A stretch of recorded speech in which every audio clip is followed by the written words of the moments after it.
Welcome everyone, let's get started. Good morning or afternoon, depending on where you are joining us from today. My name is Brian Lamb. I am a partner with Thompson Hine, and I'm the practice group leader for the Business Litigation Group, and I do ERISA litigation. Welcome to today's webinar. I'm delighted to introduce two other colleagues that will be presenting with me today, Laura Ryan and Kim Wilcoxon, both partners in our employee benefits and executive compensation practice. For the next 2 hours, we will review legal developments, guidance, and trends affecting retirement and health and welfare plans, along with topics and trends affecting ERISA litigation. The pandemic has created a host of compliance issues with a new array of laws, regulations, and guidance that we will discuss today. ERISA litigation is on fire. This is the second in a series of 3 webinars Thompson Hine is hosting. Our final webinar will be next Thursday, November 19th. Please register if you have not had an opportunity to do so yet. In the handout section on the GoToWebinar site, you will see a form that must be completed for CLE or HRCI credit. Please download the form and follow the instructions to receive credit. Because this is a 2-hour webinar, there will be 2 codes. I'll say that again, there will be 2 codes. I'll give the first code out at approximately the 40-minute mark. So set the timer on your phone if you plan to take a nap. Wake up around 40-minute mark and you'll hear the first code. And then we'll give the second code at the end of the seminar, and we'll repeat the first one at that time as well. But you will need both codes to receive the full 2 hours of credit. Due to the large audience we have on this call and the amount of content we are presenting, we may only have a short time for Q&A. We encourage you to put your questions in the chat box and we will address them with whatever time remaining that we have. We'll make an effort to get back to you after the presentation if we don't answer your questions during the presentation. We encourage you to contact your Thompson Hine lawyer with any follow-up questions you may have after today's webinar. Thank you for your interest, and we will now begin. So here's how we're going to break up the 2 hours today. I will be talking about ERISA litigation trends. Kim will be talking about issues and guidance impacting health and welfare plans, and Laura will be talking about retirement plan compliance. So if you don't like what one of us has to say, just hang in there because someone else will be coming along to speak. So let's jump right in with hot topics in ERISA litigation. What I tried to do was pick a smattering of different topics that affect defined benefit plans, defined contribution plans, and health and welfare plans. Again, if you're not interested in any one particular topic, just hang in there because we'll be jumping around to various things. The idea here is to give you an idea of what's going on with ERISA litigation rather than try to take a deep dive on every one of these topics.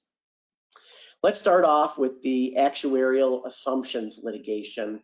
This is a set of 12 test cases that were first started being filed in December of 2018, nearly 2 years ago, mostly by the same firm, filed against plan sponsors and plan fiduciaries in defined benefit plans. And in these test cases, the plaintiffs challenged the mortality assumptions used to calculate alternative forms of benefits, such as qualified joint and survivor annuities. Again, these are test cases. I think there will be many more to come if the plaintiffs start to secure victories on the merits. The allegations are essentially that in certain defined benefit plans, the standard form of benefit is a single life annuity, and ERISA requires that if you're going to give a different kind of benefit, such as a qualified joint and survivor annuity, it has to be actuarially equivalent to the single life annuity. And the real focus in these cases is whether the plans are structured in a way that these alternative forms of benefit are in fact actuarially equivalent to a single life annuity. So the heart of the matter is the plaintiffs are claiming that paying alternative forms that are less than the actuarial equivalent of a single life annuity violates ERISA's non-forfeiture requirement. And they're saying that current IRS assumptions or something better should be used when calculating actuarial equivalence. The prime target of these lawsuits is the mortality assumptions or mortality tables that are being used to calculate what is an actuarially equivalent form of benefit if you're trying to compare it to a single life annuity. The same claims appear in all 12 cases. The plaintiffs are seeking declaratory and equitable relief. They want the plan to be reformed. That is, to use different assumptions, ones that allegedly would yield better, higher amounts of alternative benefits being paid to the class members. And each of the claims includes a claim for breach of fiduciary duty. This map shows you where the 12 test cases have been filed. X marks the spot. I've broken this out by the federal circuits.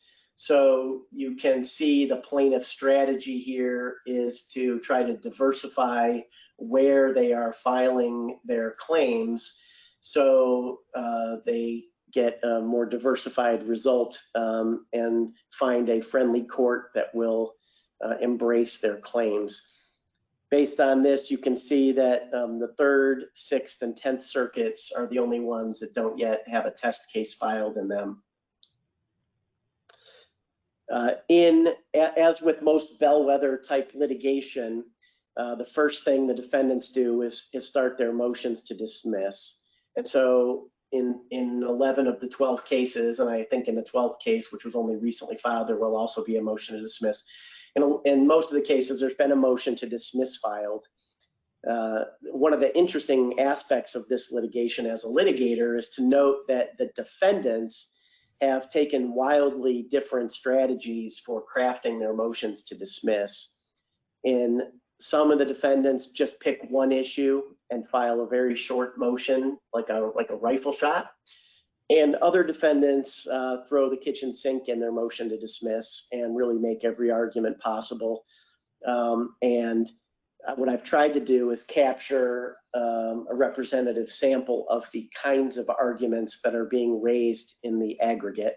Again, not every motion to dismiss makes every one of these arguments. One argument, and these ones are procedural, okay? A failure to exhaust administrative remedies. That is saying that a participant who sued should have first filed an administrative claim saying there was a problem with the actuarial equivalence. In all of the cases, the plaintiffs have in fact skipped over that step and went right to court. A failure to meet pleading standards. This comes up in just about every ERISA case. You know, how much detail and facts do the plaintiffs have to put in their complaint in order to survive a motion to dismiss? Defendants argue there's no private right of action under the Internal Revenue Code and the Treasury reg and ERISA regulations that are at issue. Lack of standing. They also argue that some of these actuarial assumption tables and mortality tables were negotiated with the union, and therefore they can't be challenged in court. And they argue that breach of fiduciary duty claim is really duplicative of their claim for benefits. The defendants are also raising substantive arguments, which are really the more interesting ones if you're trying to figure out if your pension plan might have an issue. The defendants argue that selecting the assumptions used to determine actuarial equivalence is a plan sponsor function, not a fiduciary function. They argue that ERISA grants sponsors wide latitude in selecting the actuarial assumptions and that there are, in fact, great differences of opinion.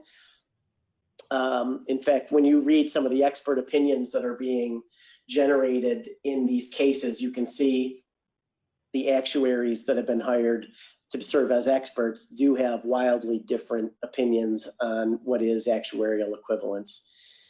And another important substantive argument, the defendants are pointing out that ERISA does not require that each component of an actuarial calculation be determined in isolation to be reasonable.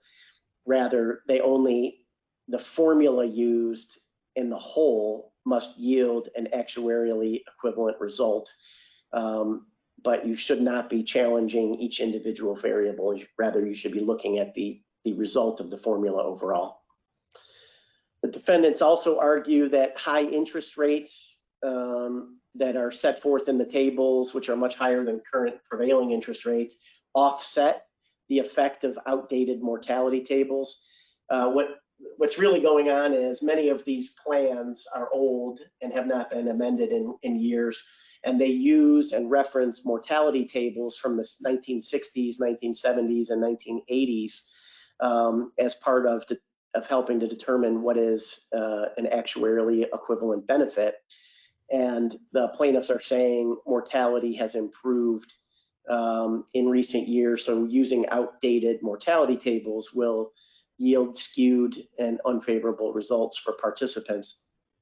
The defendants argue that, in fact, in recent years, life expectancy has started to fall again. Only a couple of the defendants have argued this, but the theory is that the opioid crisis and other societal factors are causing a downward dip in life expectancy, making an older table look not so outdated anymore. Defendants also argue that determinations of reasonableness of things like a mortality table should be made at the time the assumptions are put into the plan document, which may have been decades ago, and that they shouldn't be judged based on the date of commencement of the benefit. That is a very, very hot topic in this case and these cases, and it will be very interesting to see where the courts come out on whether there's a duty for a duty to update the mortality and interest rate assumptions. Defendants also point out that when Congress intends mortality tables to be updated, Congress specifies that timing expressly, pointing to other circumstances, not to ones that are actually relevant here, but pointing to other circumstances where Congress does specify what table is to be used and when and how it's to be updated. Continuing with the arguments being made in the defendant's motions to dismiss, they point out that Treasury regulations continue to approve this one UP 1984 mortality table, which is a common one for other purposes. So if it's good enough for other purposes, it should be good enough for these purposes. And you can see the other arguments that defendants are making here. The last one is kind of an actuary's argument. There's an unwritten rule in the actuarial world that a difference of 5% or less is, generally speaking, deemed to be approximately equal in value. There's some case law that's developed in other contexts that said less than a 5% difference is approximately equal.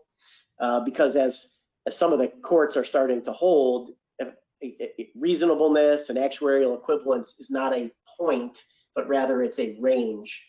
So how big is the range? And so the defendants are saying, like, if we're within 5% of, if there's only a 5% difference between what the defendants are arguing and what the plaintiffs say should have happened, then we ought to deem that as approximately equal in value. Here's what I call the motion scorecard for these 12 cases. On the left, you can see the names of the plan sponsors for the 12 test cases. These are actually in the order in which the complaints were filed. So interesting trivia, MetLife was the first case filed in December of 2018, and it was also the first motion to dismiss filed, I believe, but there's still been no ruling on it, and we're almost 2 years in. The other cases were all filed after that, and as you can see, all but one of them have had a ruling on their motion to dismiss. You can see more red than green in the motion to dismiss column, meaning that for the most part, courts are letting these cases proceed past the motion to dismiss phase. But Pepsi and UPS, and in the first AT&T case, the court did grant the motions to dismiss, largely for procedural reasons, which don't tell us a lot about how these cases are ultimately going to come out on the merits. The middle column there is we're starting to get to the summary judgment phase, so we're keeping track of what's going on in the summary judgment phase of this litigation. The only motion that's been ruled on so far is in the Huntington Ingalls. The court denied the defendant's motion for summary judgment, saying there's just too many disputed issues of fact here for me to rule at summary judgment, so I'll set this case for trial. It remains to be seen if that's how it's handled in the other cases, but it could be that as time goes on, we start to get a few bellwether trials in these cases. The far right column is interesting, certainly from a litigator's perspective. That's plaintiff's motion for class certification. And if you think about it, class certification is where the money is at. This is, the plaintiffs are bringing these cases presumably on a contingent fee basis. And the bigger the number of plaintiffs involved, the more money involved, the larger the fees the plaintiffs can argue for at the end of the case. So class certification is a big deal. Most of these cases are brought by 1, 2, 3, 4, 5 named plaintiffs only, and their retirement benefits, their alternative form of benefits, are presumably not big enough to even justify us talking about it during this seminar, unless these things are going to be resolved at the class basis, which means there could be thousands of class members or tens of thousands of class members whose little claims add up to big dollars. Very interesting development in the American Airlines case. The court denied the plaintiff's motion for class certification. Actually, the court first denied the defendant's motion to dismiss. So you wonder if the plaintiffs are going to, kick the bear down the hill and get momentum in the American Airlines case. And then the court denies the plaintiff's motion for class certification. So all of a sudden, it's just a case about a handful of participants. And within weeks, the case settled for undisclosed terms. I think because the plaintiffs viewed this now as a bad bellwether case, if it's not going to be treated as a class. So keep your eye on class certification as these cases develop. So really, now that the motion to dismiss phase is largely done, has there been any real meaningful guidance to other plan sponsors? We have many, many clients who are sitting on the sidelines wondering if there's anything they should do. While we await guidance and they're waiting to hear, are we learning anything meaningful from these cases? And the answer is we're not really learning anything that meaningful yet, because the rulings fall into two categories. First, those focused on procedural issues like pleading standards and exhaustion of remedies. A few have touched on substantive issues like what the law requires or means, or how do you deal with differences between groups of participants, but it's been very a light touch so far. So the real strategic takeaways from the motion to dismiss phase: heavy focus on procedural issues, which are interesting to litigators and just about nobody else. They've been light on substantive guidance, so there's not a lot to take away from these cases yet, although you should be paying attention to them. You see that plaintiffs quickly settle cases that hit turbulence. They did that in the Pepsi case when they lost a motion to dismiss. They did it in American Airlines when they lost their motion to certify. And the last bullet's the most important. There really has been no determinative ruling yet that tells you which way this is ultimately going to go on the merits. No knockout blows for the plaintiffs or defendants yet. So we'll keep an eye on this and presumably have a webinar like this a year from now where we'll update this slide. The next phase is we'll get more into class cert. Interestingly, I note that in Huntington Ingalls, the defendant stipulated to class certification. And you may wonder, why would one defendant like American Airlines fight hard against class cert and another be willing to stipulate to class cert? One reason is in ERISA cases, sometimes, I don't know why they did it in Huntington Ingalls, but I know from my cases that sometimes in ERISA cases, it's the defendant who wants a class certified, or at least pretends they don't, but happily goes along with it. If you feel like you're going to win your case, you only want to have to win it one time. And if you can get a class certified and you can win, your victory is binding on every one of the class members. So you don't die a death by 1,000 cuts. You only have to win once. I don't know if that's what was going on in Huntington Ingalls, but I note that so far the defendants are not all uniform in the way they treat class cert. Summary judgment will be interesting coming up here, and there will be a battle of the experts in all these cases. You can get access to some of the expert opinions online, and you can see that the parties fight like crazy to exclude the other side's experts and their testimony before it even gets to trial. These, what is actuarial equivalence is, necessarily involves the opinions of actuaries. So these are heavily expert cases. So let's switch gears and move on to the 401k world. Excuse me. And let's talk about it. This part of the ERISA world is on fire. ERISA fee cases, ERISA performance cases are, are really on the rise, partly fueled by increased disclosure requirements regarding fees and investment fund performance. Plaintiffs and their lawyers can go online and get access to a lot of information that they couldn't get years ago. Firms like the Schlichter firm have been advertising for participants on social media. If you work for a company, you may see a Facebook post asking if you are a member of your company's 401k plan and might be interested in joining a class action lawsuit. The early cases have mostly focused on the largest plans in the country because that's where the money is. But a disturbing trend is that more and more the plaintiffs are going after mid-sized plans. So if you're not a Fortune 500 company, don't think you're immune from getting a lawsuit about the performance and actions taken by the fiduciaries in your 401k plan. The bottom bullet shows you that the pace of filings for these ERISA fee cases is on a pace to be 500% in 2020 of what it was in 2019. That's a lot of cases. The nature of the claims brought in these 401k cases are, they typically allege excessive investment management fees, either because you're investing in retail shares rather than institutional shares, or for some other reason you're just paying too much. They almost always point out that the challenged investments perform below benchmarks. They don't always, you don't always agree with what benchmarks the plaintiff's lawyers are selecting, but the plaintiff's lawyers are pointing to certain things to say that the high cost investments offered by the plan actually had low returns and were riskier and more volatile.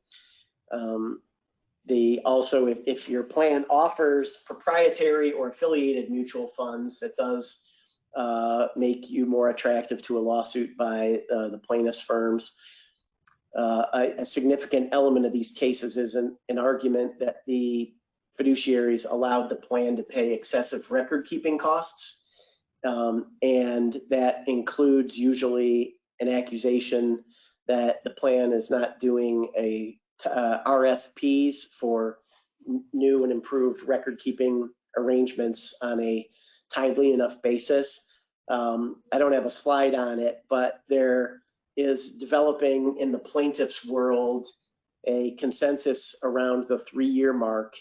That is, the plaintiffs will allege if you don't do an RFP for record-keeping costs every 3 years, you are per se imprudent under ERISA. Of course, ERISA does not specify how frequently one must conduct an RFP. It doesn't even say you're required to conduct an RFP. It just says more broadly that thou shalt not pay excessive record-keeping costs. But the plaintiff's bar definitely is focusing in on 3 years. If it's been more than 3 years, they view that as a low-hanging fruit. And the reason they do is because a couple of cases have held that defendants who did do requests for proposals within the past 3 years per se acted prudently and could survive a motion to dismiss or a motion for summary judgment. But that's not to say that one who didn't do an RFP every 3 years was per se imprudent. It's more like the way I would say the cases, and there's only a handful, the way they're shaping up is, if you're a defendant and you do an RFP every 3 years or so, you are buying extra protection against a lawsuit. But that doesn't mean you have to do it every 3 years. It could maybe 5 or 6 is reasonable under your circumstances. But just keep in mind that the more you get away from 3, the more the plaintiff's lawyers will attack you. The last bullet here is these claims, sometimes these cases include allegations that the record keeper misused participant data to market their own non-plan related financial products and services. And the claims so far are really being made against the plan fiduciaries who hired the record keeper and who allowed the record keeper to allegedly misuse participant data.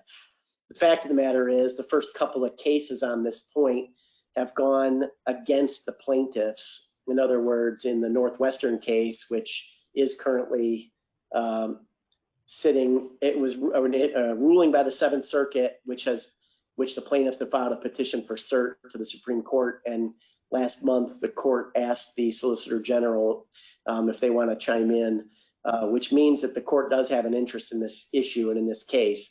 And anyways, the Seventh Circuit in the Northwestern case said that plaintiff failed to state a claim simply by saying that the record keeper misused participant data to market other financial products and services.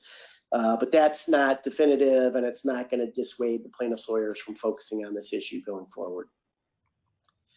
Let's spend a couple minutes on target date funds litigation. This is a area of particular interest to the plaintiff's bar right now. And these cases, they actually look a lot like all the other cases, but it's worth just taking a minute to talk about them. Cases continue to be filed every week challenging plans, fiduciaries who offer target date funds. Costco and Walgreens, for example, have been sued in 2020. And there was a batch of cases against the sponsors who offer Fidelity Freedom Funds.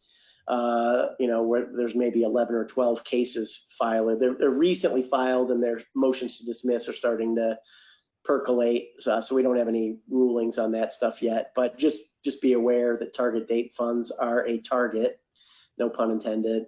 Some courts grant motions to dismiss in the TDF cases. Verizon, Wells Fargo, and Chevron all won cases.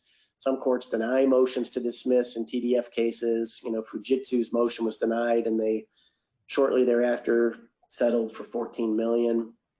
Some courts grant summary judgment in TDF cases, like the CenturyLink case, and some courts deny summary judgment, like the Safeway case. And some of these even get to trial. Banner Healthcare defeated TDF claims at a trial in Colorado federal court earlier this year.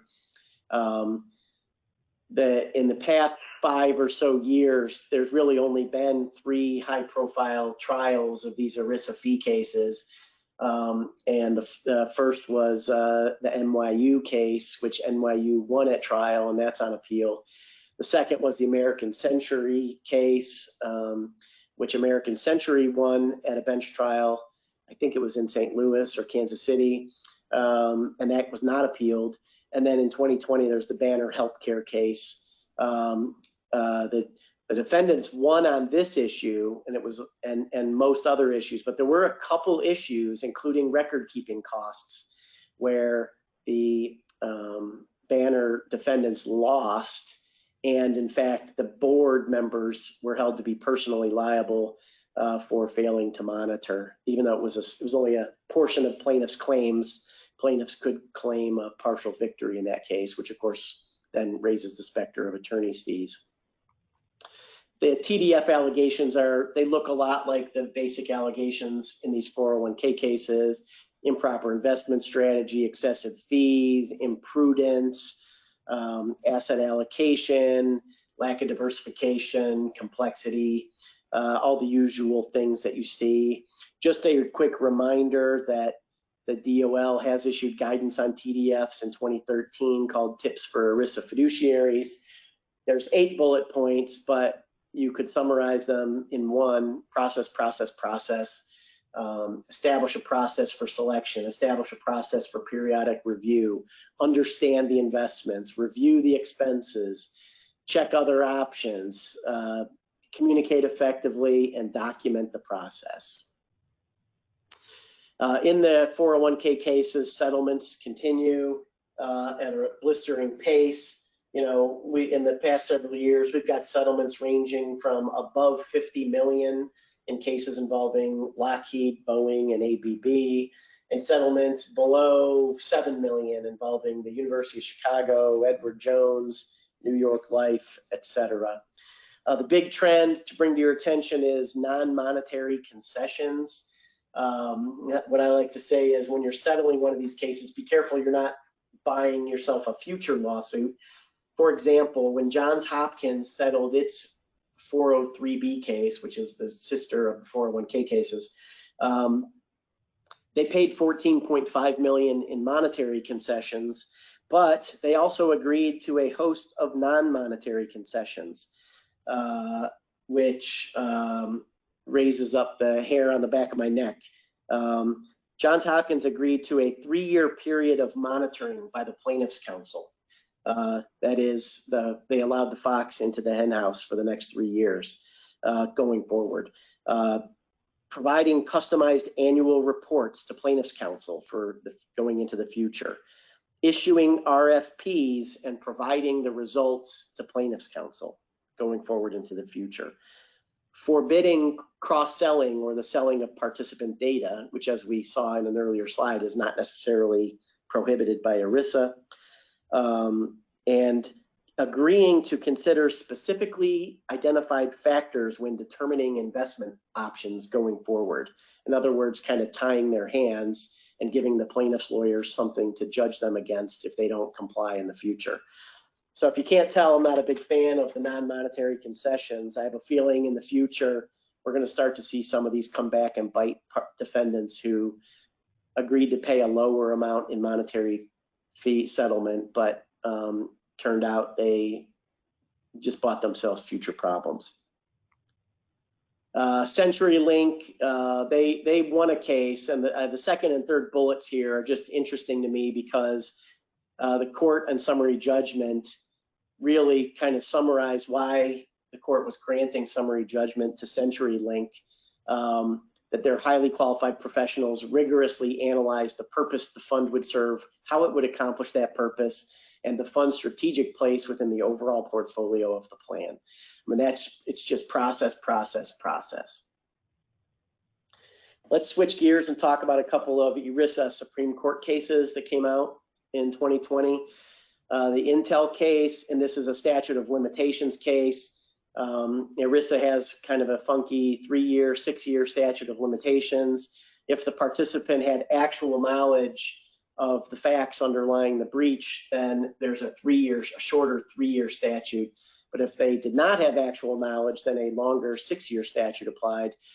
In this case, the participant acknowledged going to a website and accessing information about the investments and expenses of the plan, where the basic facts were disclosed that would later form the basis of the participant's lawsuit.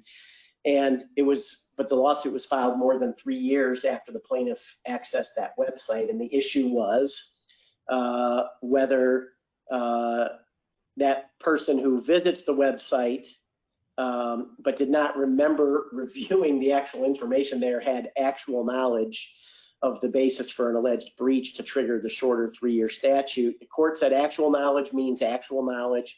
One must in fact be aware of the information. Actual knowledge is not the same as constructive or imputed knowledge, nor is it the same as should have known. Clearly, we could say this participant should have known about the facts, having gone to a website where they were disclosed. But the court said that doesn't equal actual knowledge, because we don't know if the participant actually read it and understood it. So the takeaway here for plan sponsors and fiduciaries is not that you can still put disclosures on websites is a very good thing, but just because a participant accessed it doesn't mean you can prove actual knowledge. Instead, actual knowledge is proved through inference from circumstantial evidence. So in other words, you have to build a case, and you might not necessarily win on a motion to dismiss. You might have to actually go to trial. In the Thole case, switching over to the defined benefit plan, the Supreme Court ruled in June in a very broken 5-4 split that participants in a DB plan do not have standing to sue under ERISA unless they have lost money or face a substantial risk of money, despite allegations of egregious mismanagement by the fiduciaries. And here, the participants argued that there was like $750 million worth of losses suffered by the DB plan. But the court said, because every participant was still receiving their monthly single life annuities and joint and several annuities, that, you know, all benefits were being paid on time, and there was no imminent threat that it would stop in the future, those participants did not have standing to complain about the way the overall plan was being administered. So it's very different than a defined contribution plan, where these plaintiffs would definitely have standing to bring a claim. The 4-person minority argued that the ruling was a real departure from trust law, and that under trust law, a participant would be able to sue a trustee who was screwing up, even if the participant / beneficiary of the trust had not yet suffered any losses. So it will be very interesting to see what effect this case has, if any, in the 401k world. You do see it being cited in some 401k cases. Quick note here on forum selection clauses, and then I'll wrap up the litigation part here. The question here is whether whether plan sponsors can write a forum selection clause into their ERISA plans, that is, including retirement plans or health and welfare plans, and then hold participants to it, meaning dictate where the lawsuit has to be filed.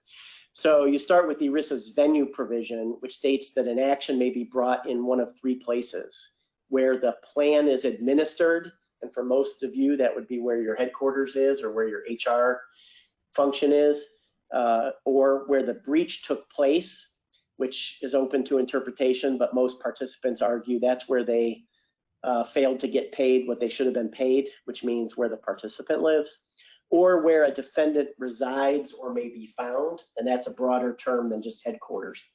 And so many, big companies can be found in lots of different states. So the question is whether a sponsor can put in the plan, hey, all lawsuits brought under this plan must be brought in the Northern District of Ohio. And essentially narrowing the options available to plaintiff. So the real litigation question here, because some plans are doing this and some participants are complaining about it, the real question is on enforceability. It's still taking shape in the courts, but the law is still a bit unsettled. 2 circuits have enforced forum selection clauses in ERISA plans, the 6th Circuit and the 7th Circuit, and there were dissenting opinions in those cases, so it's a close call.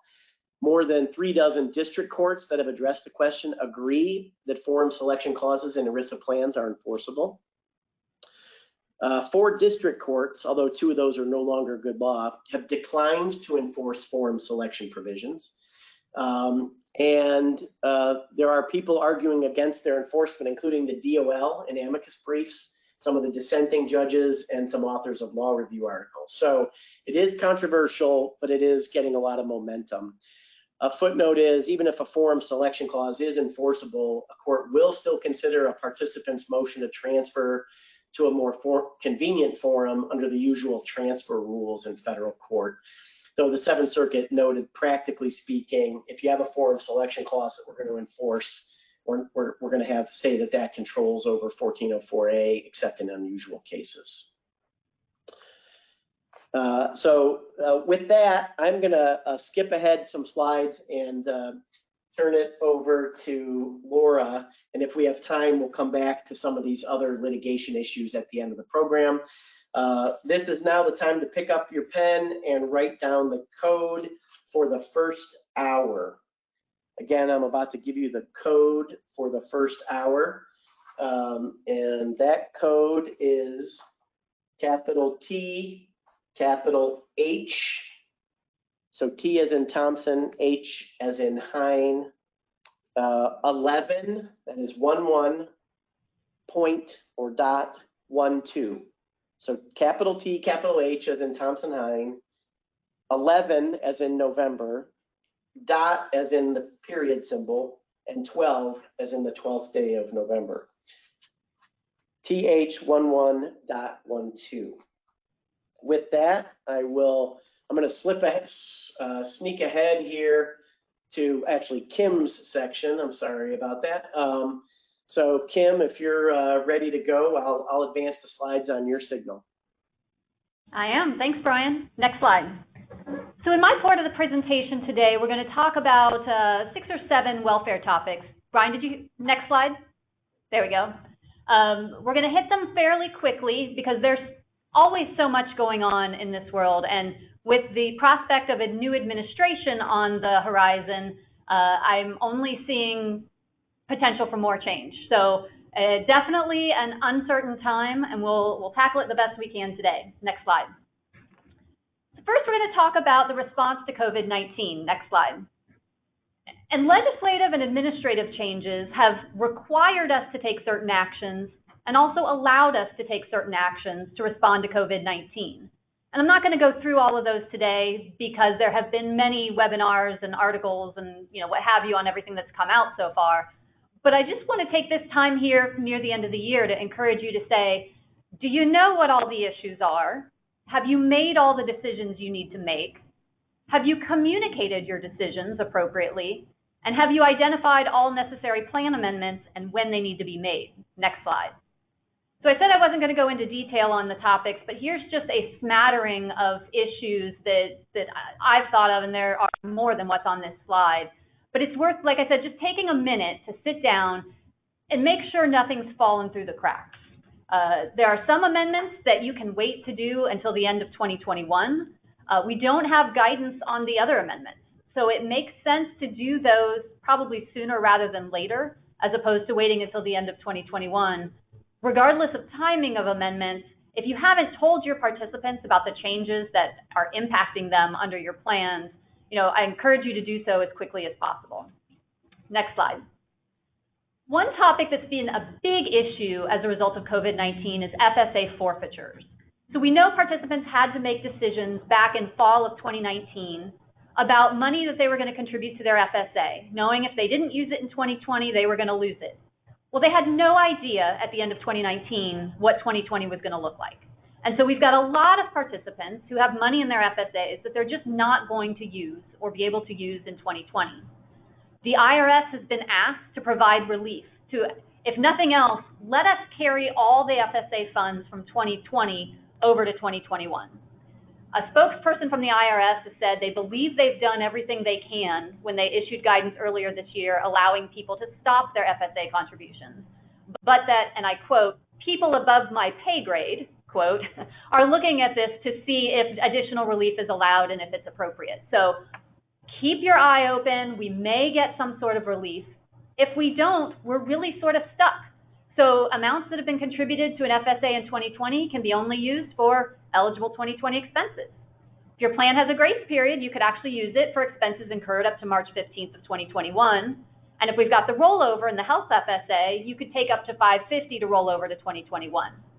If your FSA doesn't currently have a rollover or a carryover, you can add one now, but you would need to put an amendment in place by December 31 of 2020. So that's one option, if you don't have it, of helping participants use their forfeitures.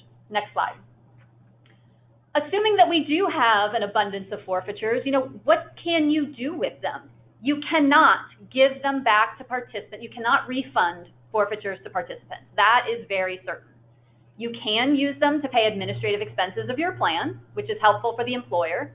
You can return dependent care FSA forfeitures to the employer, which is obviously very helpful, but may not be politically popular given the circumstances. And then there's this option that we've always had but nobody's ever used, which is you actually could give money back to participants, either via a cash reimbursement or via reduction in next year's contributions. But you have to do it on a reasonable and uniform basis. So you can't give it back based on what people forfeited. You could give $10 back to everybody, or a certain amount to people who elected one amount and a higher amount to people who elected another amount. But you cannot refund forfeitures to participants. Another hot topic is vaccines. Next slide. There we go. So we're going to see, hopefully, a COVID-19 vaccine very soon. And the CARES Act requires health plans, non-grandfathered health plans, to cover vaccines under the terms of the ACA's Preventive Care rules, but with certain changes. Next slide. So the CARES Act requires us to cover a COVID-19 vaccine within 15 business days after either the U.S. Preventive Services Task Force or the CDC has made a recommendation that that is a recommended preventive service. Next slide. Now, this requirement is effective during the public health emergency. The public health emergency is still continuing. It has been declared by HHS. It's been renewed several times. These are 90-day emergencies. And I don't see an end in sight, so this could continue to go on. What I want to point out really quickly, though, is that there's a difference between the public health emergency that was declared by HHS and the national emergency that was declared by the president. So these rules that we're talking about here with COVID-19 vaccines and with covering of the diagnostic tests are effective during the HHS public health emergency. The deadline extension guidance that we got is effective during the national emergency. Just keep in mind that those are two different things. Next slide. So these interim final regulations on coverage of the vaccine take the ACA's Preventive Care rules and enhance them a little bit. Next slide. Under the Affordable Care Act, non-grandfathered health plans must cover recommended services at 100% when done in-network. Vaccines are going to have to be covered even if they're provided out of network. Now, what didn't change is this idea that somebody could go in for a preventive service to their doctor and their office visit is going to be billed separately from the vaccine. And so there's going to be a difference in how participants see cost sharing or how a plan can apply cost sharing. So if a participant goes into a doctor's office and the doctor bills the visit and the vaccine together as a bundled amount, then we cannot apply cost sharing if the primary purpose of the visit was preventive, to go get the vaccine. But if I go into the doctor for an earache, and while I'm there, the doctor says, oh, by the way, we've got the vaccine, would you like it? And they bill that visit together with the vaccine, then the plan can can charge cost sharing for the visit because the primary purpose of the visit was not to get the vaccine. So if the charges are billed separately, or if the primary purpose was not to get the vaccine, then the plan can impose cost sharing. That's something that I think participants didn't understand back when this first came out and are not going to understand now. So this is something that I would encourage you to communicate to your participants when talking about coverage for the vaccine. Next slide. And this is just an example you can go back to after the presentation if you want to see how this works. Next slide. So let's talk about COVID-19 tests and vaccines a little bit. Let's say ABC company wants to make sure its workplace is safe from potential transmission of the coronavirus. Can ABC company pay for diagnostic COVID-19 tests for all employees who return to work? Can ABC company pay for COVID-19 vaccines for all employees? Can ABC company otherwise incentivize employees to obtain a vaccine? Next slide. So for diagnostic tests, yes, the company can pay for it, but does that make it an ERISA plan? There's some disagreement in the industry. If the company is mandating this as a return to work measure, it feels a lot like mandated drug testing, which the Department of Labor has said is not a group health plan that's subject to ERISA. If the company, though, is making it generally available and paying for it, it probably looks more like an ERISA benefit. Even if the company is mandating it, it's not 100% that that's a non-ERISA benefit. So I would say if your company is paying for COVID-19 diagnostic tests for all employees, regardless of whether they're in the health plan, you're not running this through the health plan, you want to think about whether that is covered by ERISA. And then if so, how are you going to comply with ERISA's requirements? Next slide. It's more clear that vaccines are ERISA benefits. So if you are going to be paying for vaccines outside of the health plan, you need to think about how you're going to be complying with ERISA's requirements.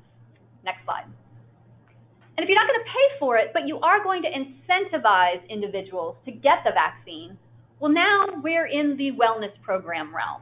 Next slide, which is uncertainty in and of itself. Wellness programs are subject to a variety of different rules, and right now we have a little bit of uncertainty about the extent to which you can incentivize somebody to participate in a wellness program. Next slide. One rule that you have to comply with, depending on the type of wellness program, is HIPAA. Now, HIPAA is fairly clear about the rules that apply to its incentive limitations. Two different types of programs. There's a health contingent wellness program, where the program incentive is based on satisfying a standard related to a health factor. And then there's a participatory program, where it's not. I just complete a health risk assessment. My employer doesn't care what the result is. That's participatory. And we actually don't have any limits on the incentives that can apply to that. Whereas if the result of the health risk assessment is that my cholesterol has to be at a certain amount, then incentives have to be limited to 30%. Next slide. We have the ADA, which is regulated by the EEOC. Now, the EEOC issued regulations back in 2016 to deal with when a wellness program could be considered voluntary. Because the ADA says an employer cannot request or require medical examinations or disability-related inquiries except for voluntary wellness programs and in certain circumstances with underwriting. Next slide. 2016 regulations came out and had a similar but different limit on incentives than what HIPAA applies. Next slide. As you can see here, the HIPAA regulations and the ADA regulations don't exactly match up. So the HIPAA regulations are going to apply to those health contingent programs. The ADA regulations are going to apply to any program involving medical examinations or disability-related inquiries. So that wellness program where I fill out a health risk assessment is not going to be limited under the HIPAA regulations, but it is under the ADA. HIPAA regulations apply to tobacco cessation-related programs because the health factor, the nicotine addiction, is something that is a health contingent issue.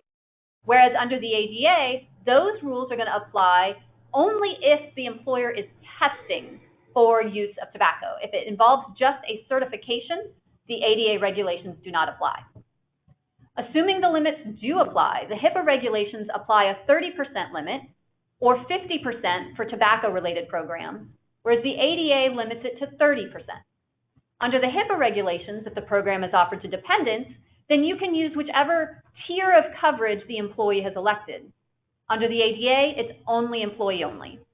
And under the HIPAA regulations, we can use the option in which the employee has, if they've elected the gold option, we can use that as our standard. Under the ADA, generally we have to use the lowest cost option to measure our 30%. Next slide.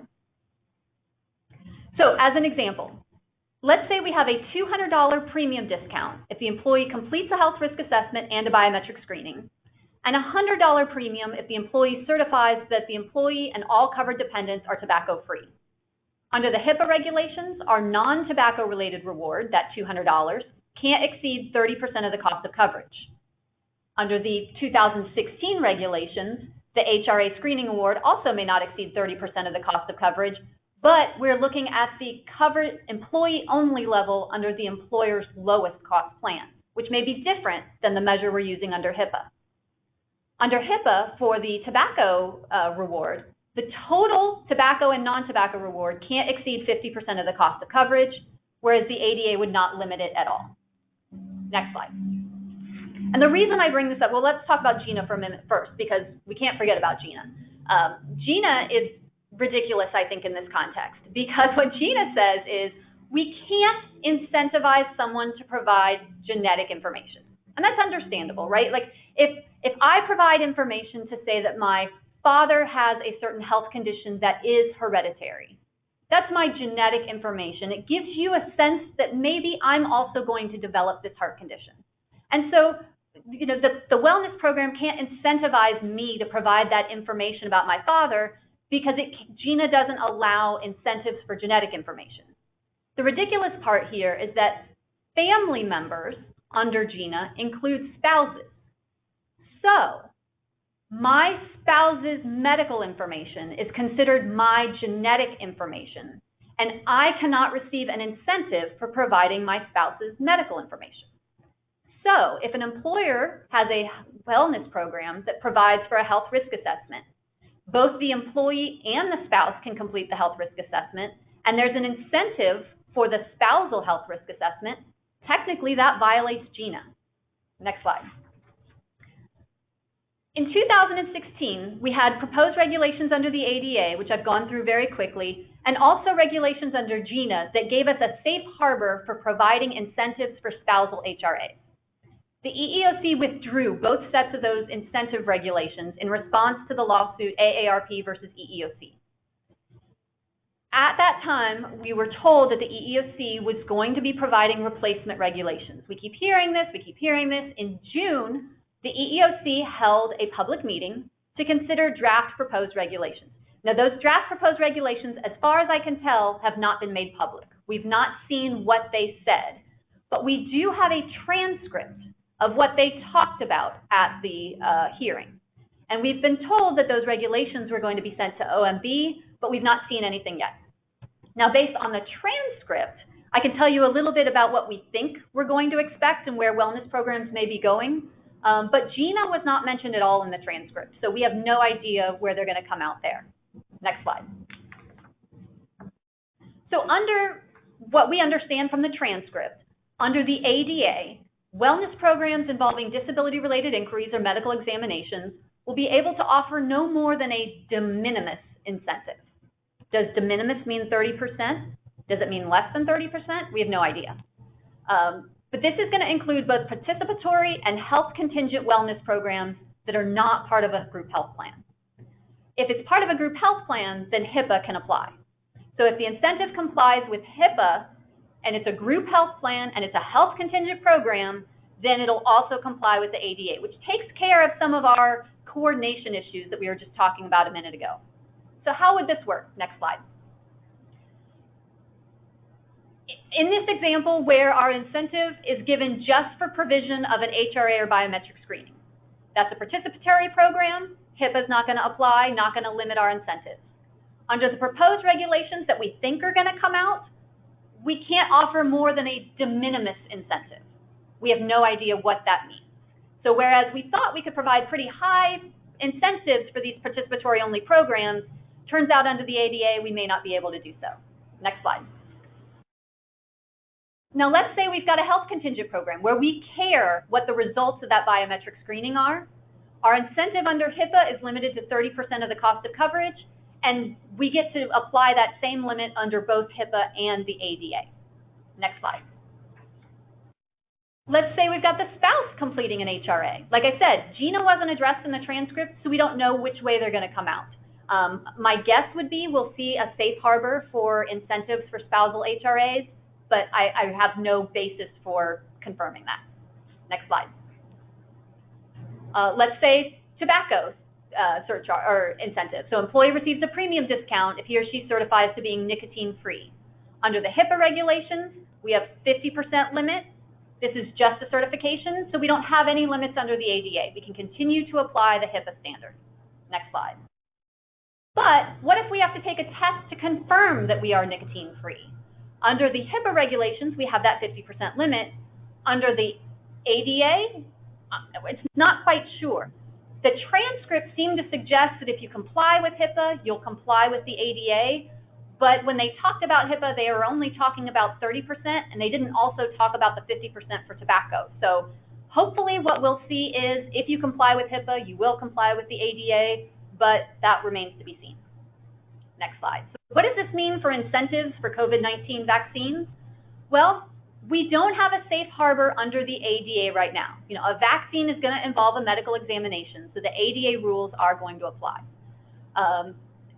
Chances are, if you have an incentive that's fairly low, it's going to be fairly safe, but we just don't know. Keep in mind, if you are giving gift cards for a vaccine, gift cards are taxable, so just make sure you've got that recorded. You also might want to consider offering the incentive if the employee's doctor suggests that the vaccine is not right for the employee. Under the ADA, that is, reasonable accommodations need to be made. And you'll want to consider privacy issues because this is something where HIPAA is going to apply and we'll need to keep this information secure. Next slide. Moving then to a different topic, coverage of gender transition services. Next slide. We had a couple of pieces of seemingly conflicting legal developments this year. First, we had Bostock versus Clayton County, which was the U.S. Supreme Court case, where the Supreme Court held that Title VII of the Civil Rights Act of 1964 does protect employees against discrimination because of their sexual orientation or gender identity. Next slide. Just a few days, I'm sorry, before I get there, let's just talk about what that means for benefits for a moment. So Title VII, under the EEOC's guidance on benefit plans, a disparate impact exists under Title VII when a health plan excludes a treatment that exclusively or nearly exclusively affects members of one protected group. The employer must then show that the standards it relied on for the exclusion are based on generally accepted medical criteria. So if we have a health plan exclusion for treatment of gender dysphoria or for gender transition surgery, those are services that exclusively or nearly exclusively affect what we now know is a protected group. One case that came out before the Supreme Court case was a district court case in Alaska, where the court found under a disparate treatment analysis that exclusion of coverage for gender transition services is discriminatory on its face, direct evidence of sex discrimination, and that the employer could not have argued that any bona fide occupational qualification justifies the disparate treatment. Strong language here. Next slide. But you may be saying, well, what about the administration issuing regulations that seem to directly contradict this? Well, 3 days before the Supreme Court released its decision, the Trump administration released final regulations under Section 1557 of the Affordable Care Act. These were revisions of regulations that were issued back in 2016 and were challenged by a court. Unlike the 2016 regulations, the ones issued this year do not indicate that discrimination on the basis of sex includes discrimination on the basis of gender identity. It does not contain any sort of prohibition against plan exclusions for coverage of gender transition services, and sort of unrelated, it doesn't require covered entities to provide a non-discrimination notice or taglines with significant publications. Next slide. So what do these two legal developments mean when you look at them together? Well, Bostock addressed Title VII of the Civil Rights Act of 1964, whereas the administration's regulations address Section 1557 of the Affordable Care Act. Section 1557 of the Affordable Care Act says entities that are covered under this section cannot discriminate as provided under a bunch of different laws. One of those laws that it incorporates by reference is Title IX. So both Title VII and Title IX prohibit discrimination on the basis of sex, but they are different laws.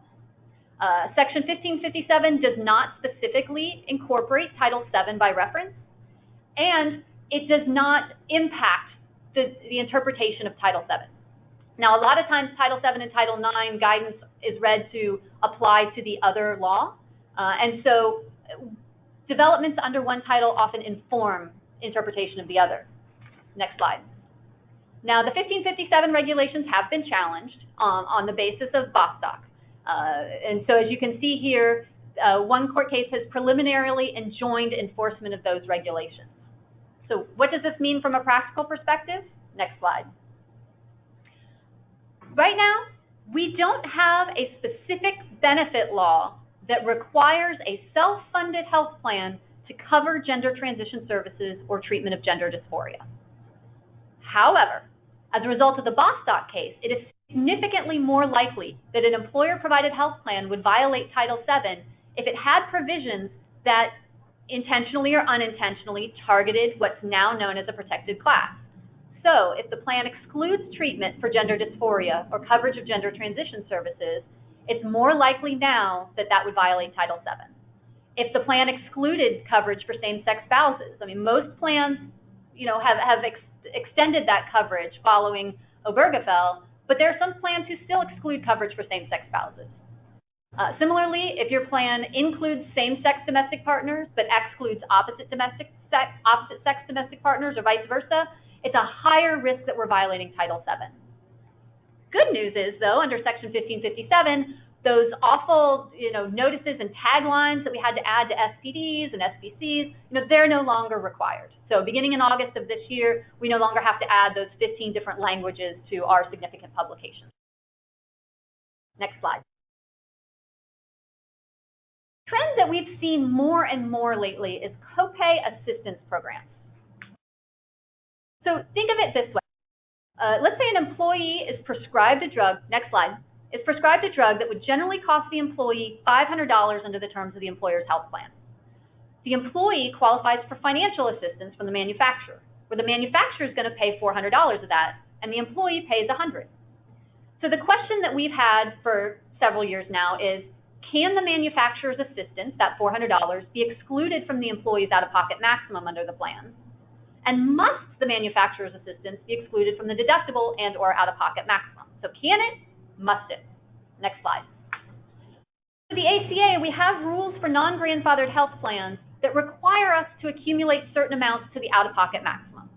It's now fairly settled law that, pending further guidance, a non-grandfathered health plan may exclude manufacturer's assistance from the out-of-pocket maximum. However, we also have IRS rules that apply to high-deductible health plans, which require us to exclude certain amounts from the deductible.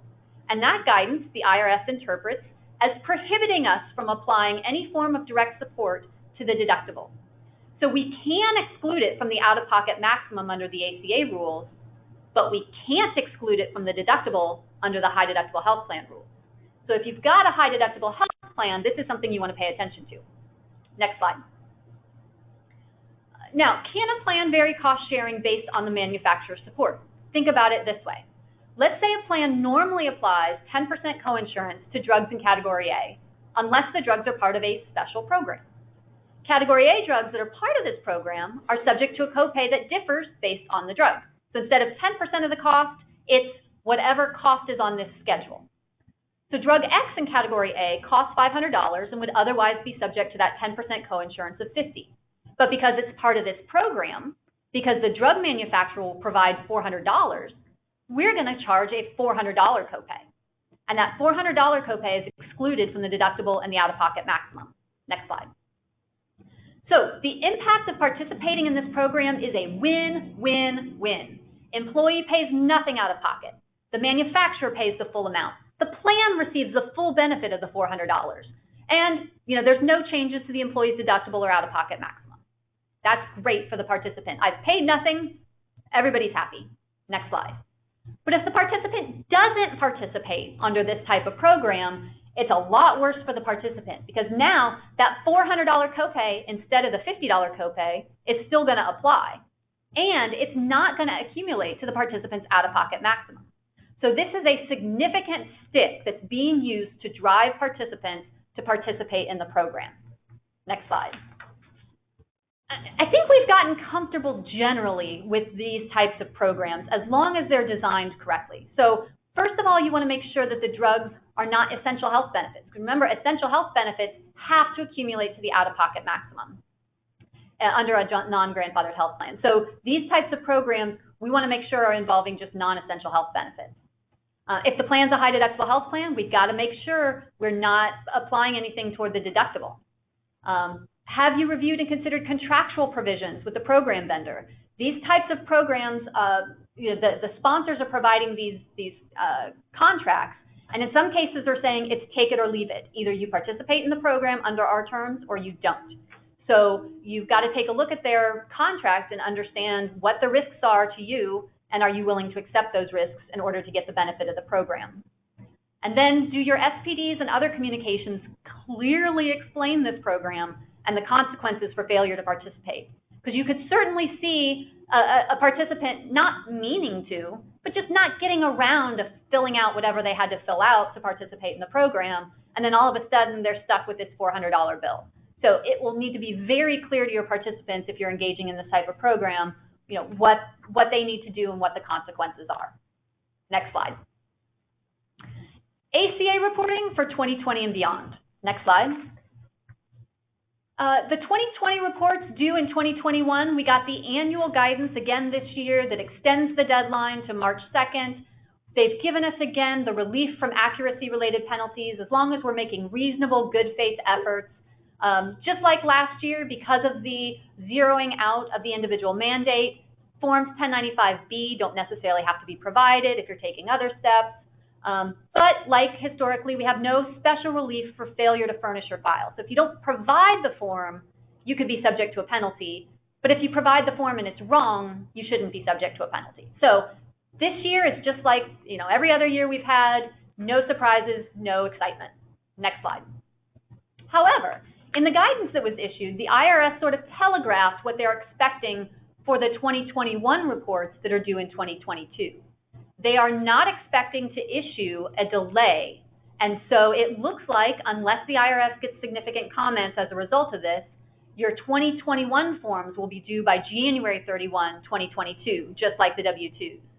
And they will no longer be offering relief from accuracy-related penalties. So if there's a mistake, you could be subject to penalties for the 2021 forms.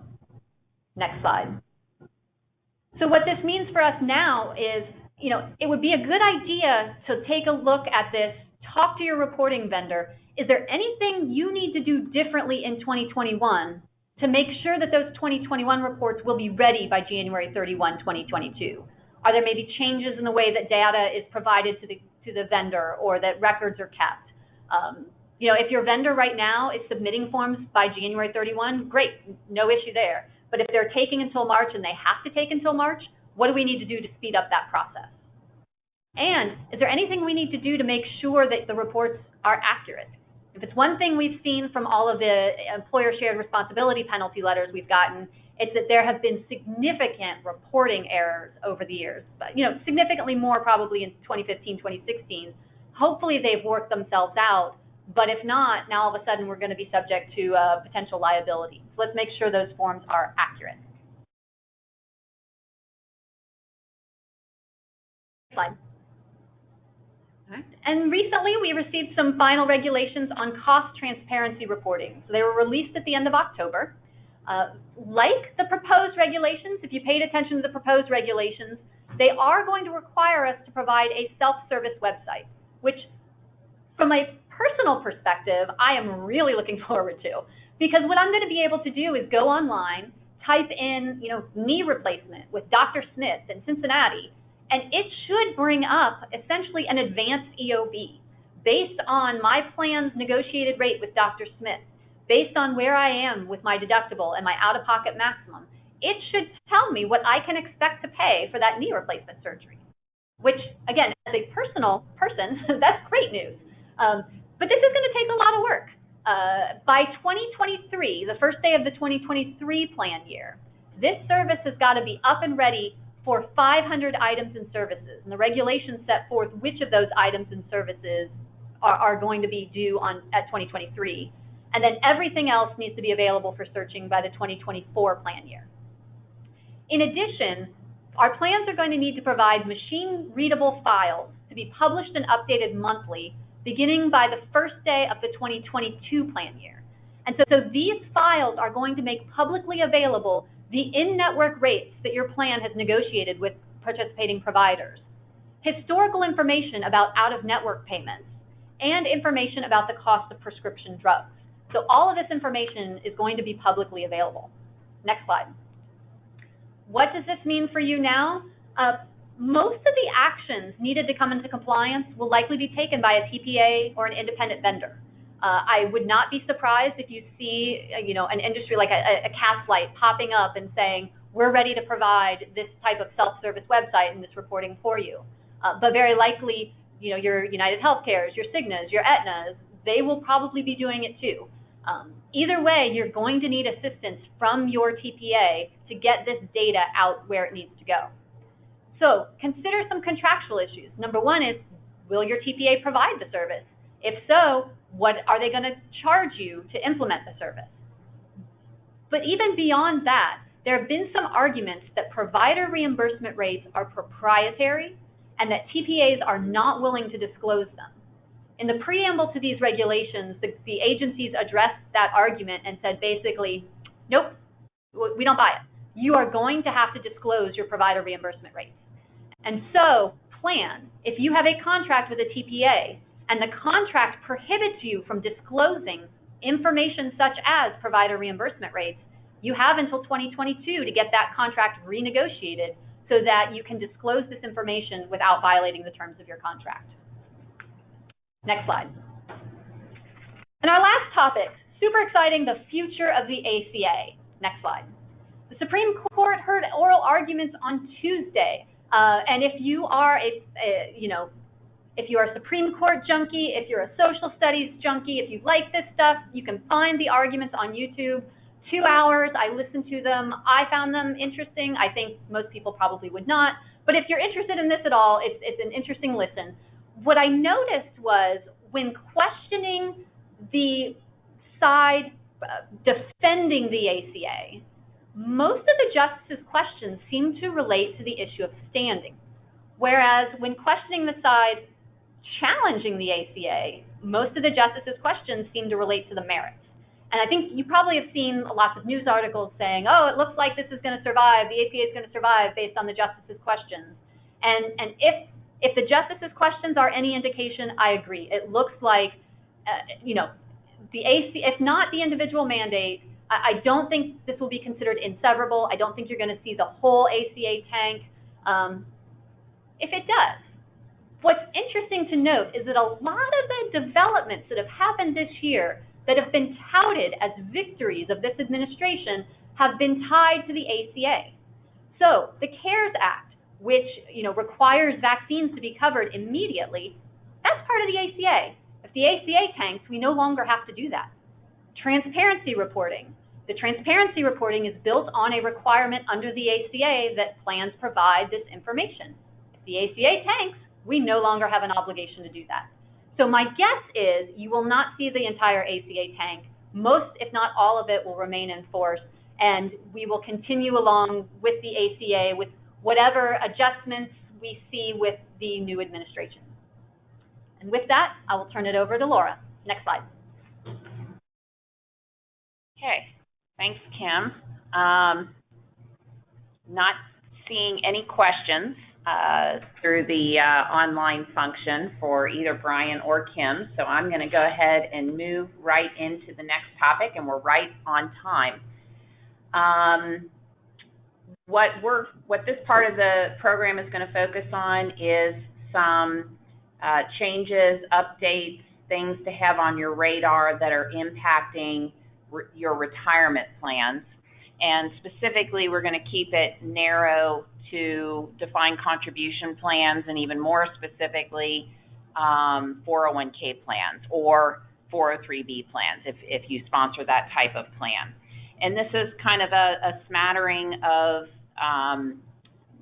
what I think are some of the hotter topics, the more current things that are impacting retirement plans. It's certainly not a comprehensive review of anything and everything that is affecting retirement plans or that should be on your radar.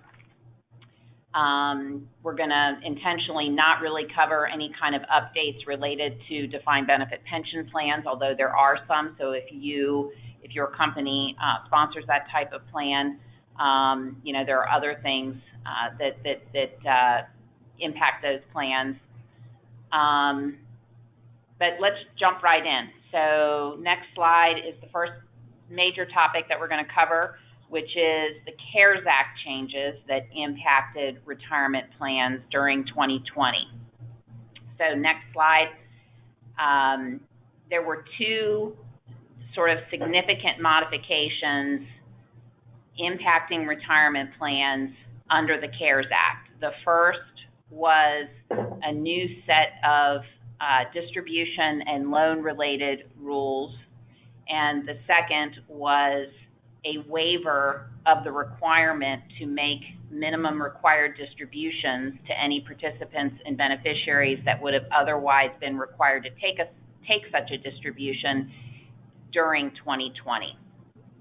So jumping back up to that first bullet, the CARES Act allowed 401k plans and 403b plans to permit qualified individuals, and the next slide we'll talk a little bit about who are those qualified individuals, to receive up to $100,000 in a distribution anytime between January 1, 2020 and December 30th of 2020. And that 30th is intentionally bolded in that slide for some reason that I don't think anybody can quite understand. The deadline for taking these distributions is not December 31st, it's December 30th. And this does apply on an individual taxpayer basis. So, you know, this is if the person otherwise qualifies, they can take up to themselves $100,000 across multiple plans. For example, if they participate in different plans or have balances in multiple plans. Talk a little bit about the special tax treatment of those distributions on another slide.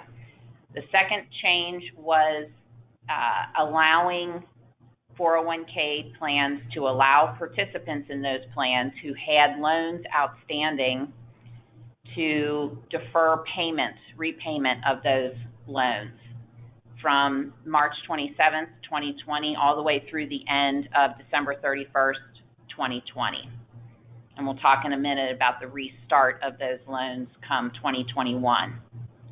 The third change was to allow sponsors to allow participants to take a loan up to a maximum of $100,000 or 100% of their vested account balance between March 27th of 2020 and September 22nd of 2020. So this is something that's already kind of over and done with. And just to give you perspective, the normal legal limits that apply to loans available under 401k plans is $50,000 or 50% of your vested account balance. So this created a special exception allowing loans in greater amounts than is normally permitted. I intentionally sort of phrased the explanation the way I did, meaning plan sponsors are permitted to permit participants to do these things because all of these were just simply permitted, not required. And you know, I had really, it was across the board in terms of the plan sponsor response that I was hearing from the clients that I work with, anywhere from we're not adopting any of these provisions.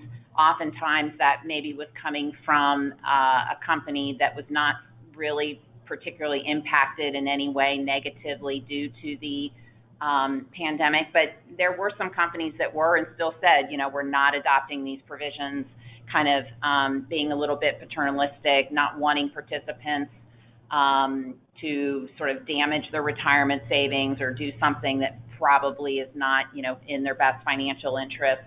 And so they didn't adopt them at all. I had others on the other extreme that said, if this is available, who are we to not make it, you know, permitted and available under our 401k plan? They can let them do it all the way up to the $100,000, all the way, you know, of distributions, the larger amounts of the loans, et cetera.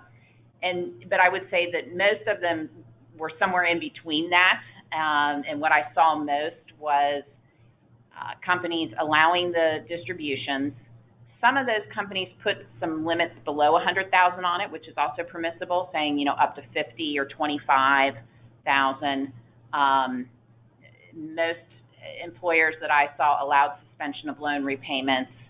I would say most clients that I work with did not adopt the third option, which was allowing loans up to $100,000. It was just hard to see how that was, you know, in anybody's best interest, a loan for $100,000 from the 401k plan.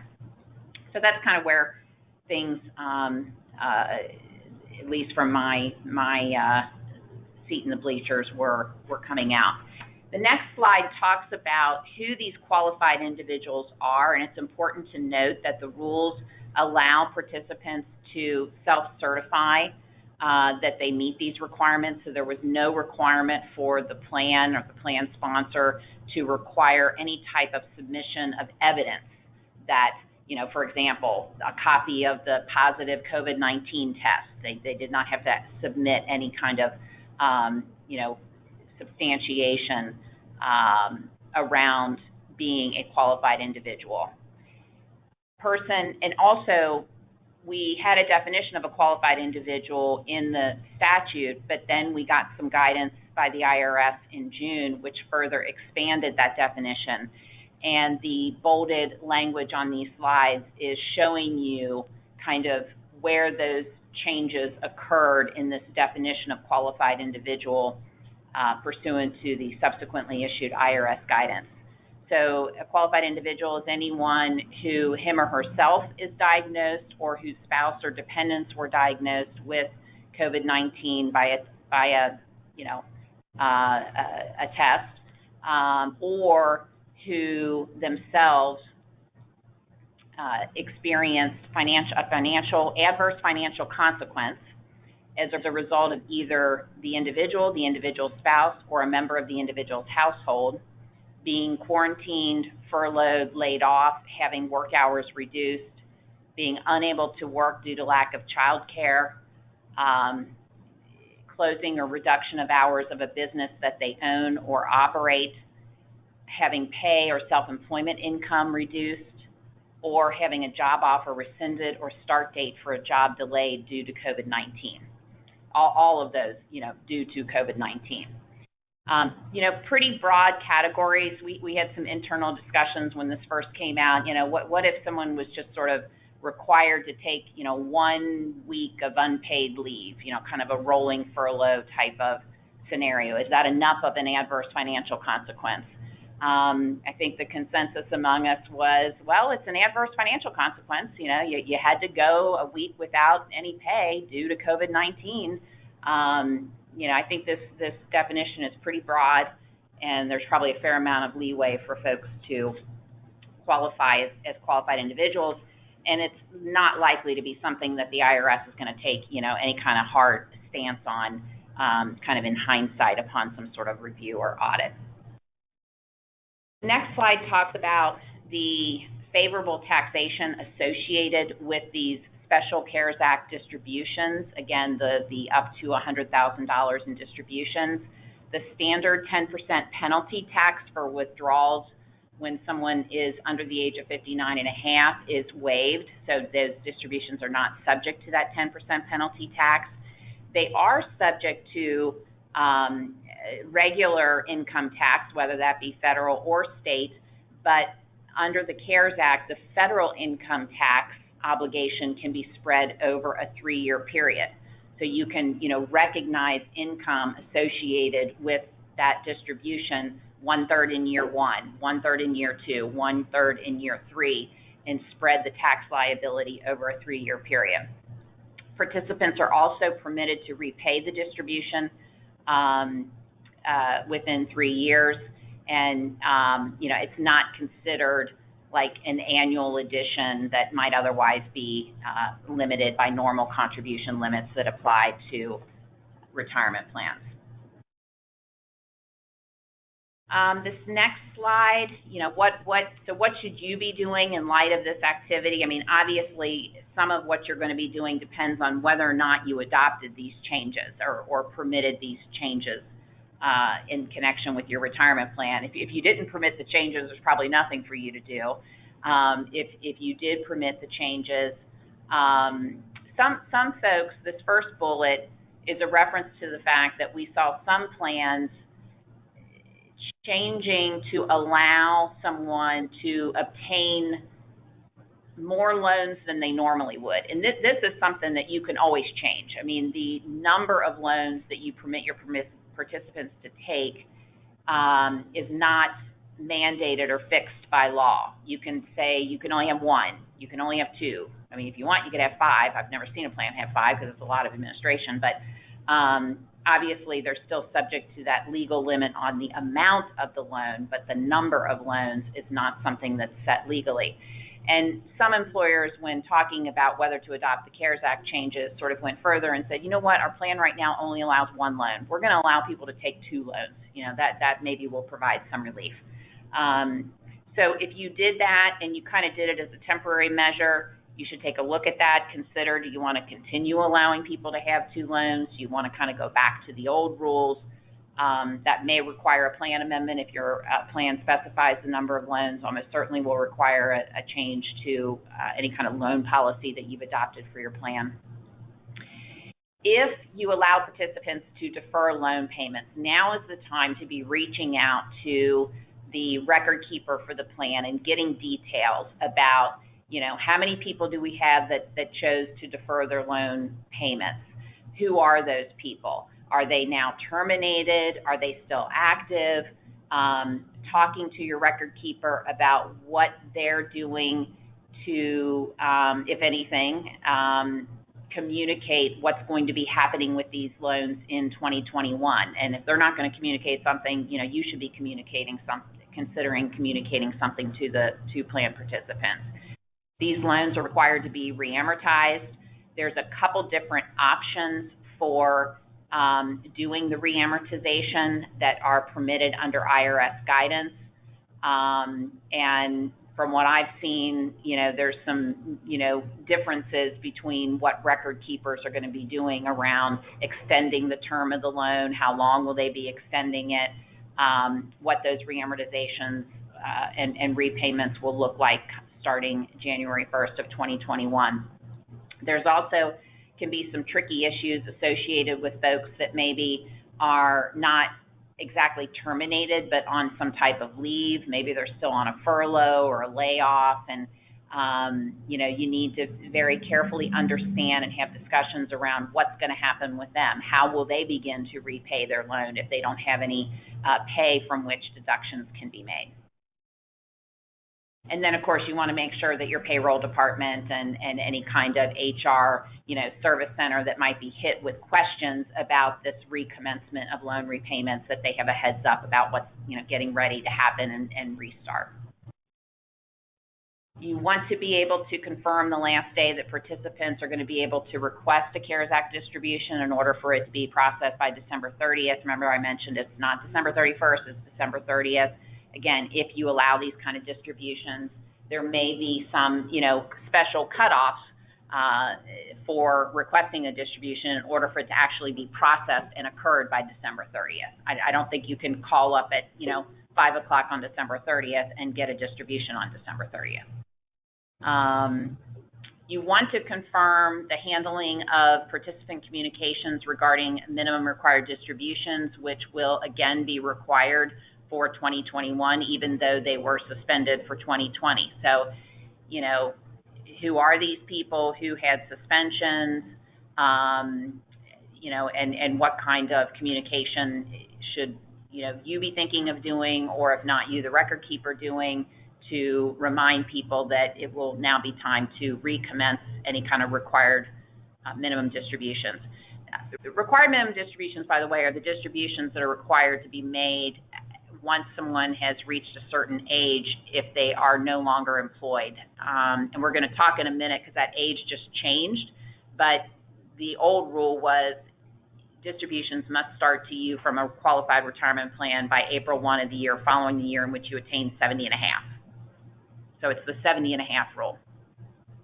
And then the final thing, you want to keep track of the changes that you've implemented around the CARES Act so that they can be properly documented in a plan amendment at the end of the 2022 plan year. And that's a key thing. You're going to hear that throughout. There's a number of amendments, both under CARES Act and Secure Act, that are going to be required at the end of the 2022 plan year. So the service has given us some time to document these changes that I just talked about, and then I will be talking about in the formal plan documents.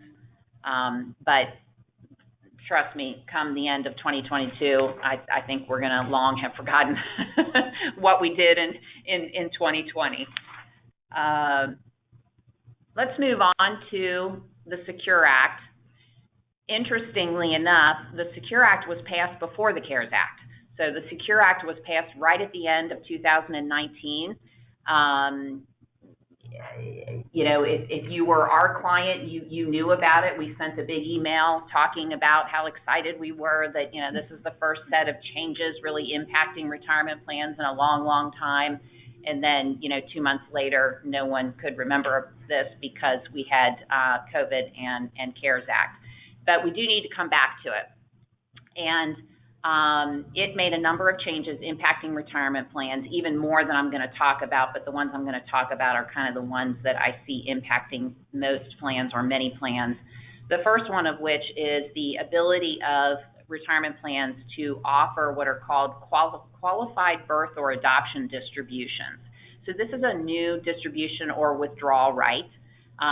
This is, if you think about your plans may have hardship distribution options. It may permit distributions when someone has reached 59 and a half, for example. There may be some other, qualified reservist and Hard Act distributions. Well, add this to the list of those types of distributions, qualified birth or adoption distribution. A 401k plan is permitted, but not required, to allow participants to withdraw up to $5,000 penalty-free, meaning not subject to that 10% penalty, in the event of a birth or adoption, as long as they do so within 12 months of that birth or adoption.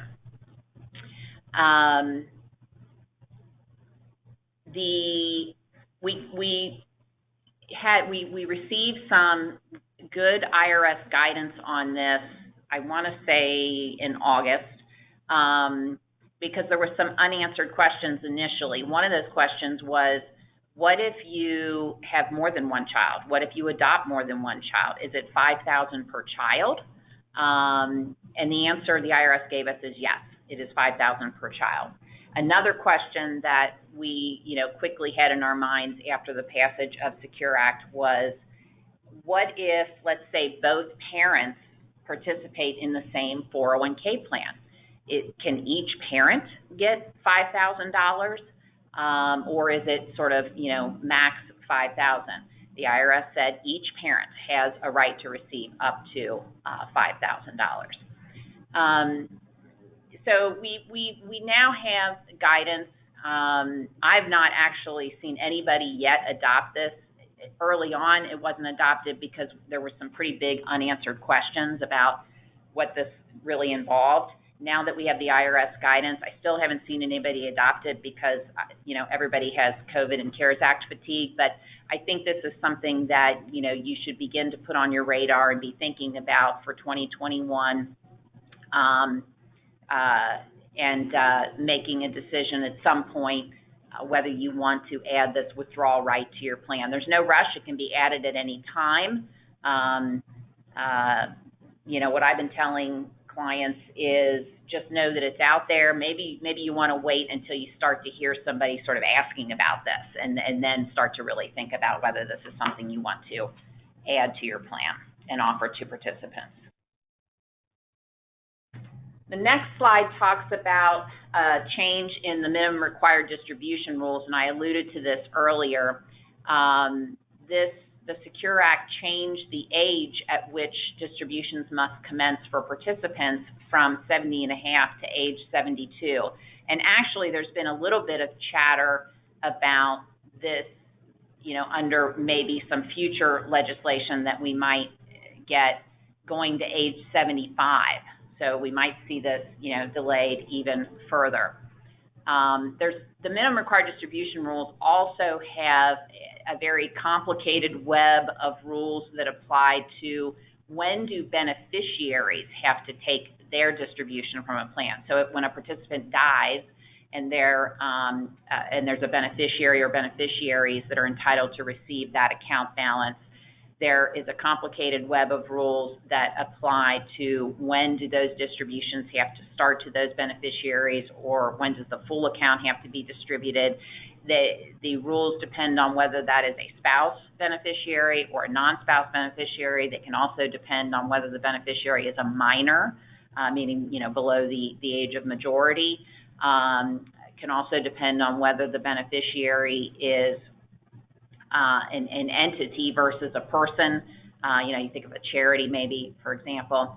But the general rule is that for many non-spousal beneficiaries who used to have 5 years from date of death to take a distribution, that's been extended to 10 years.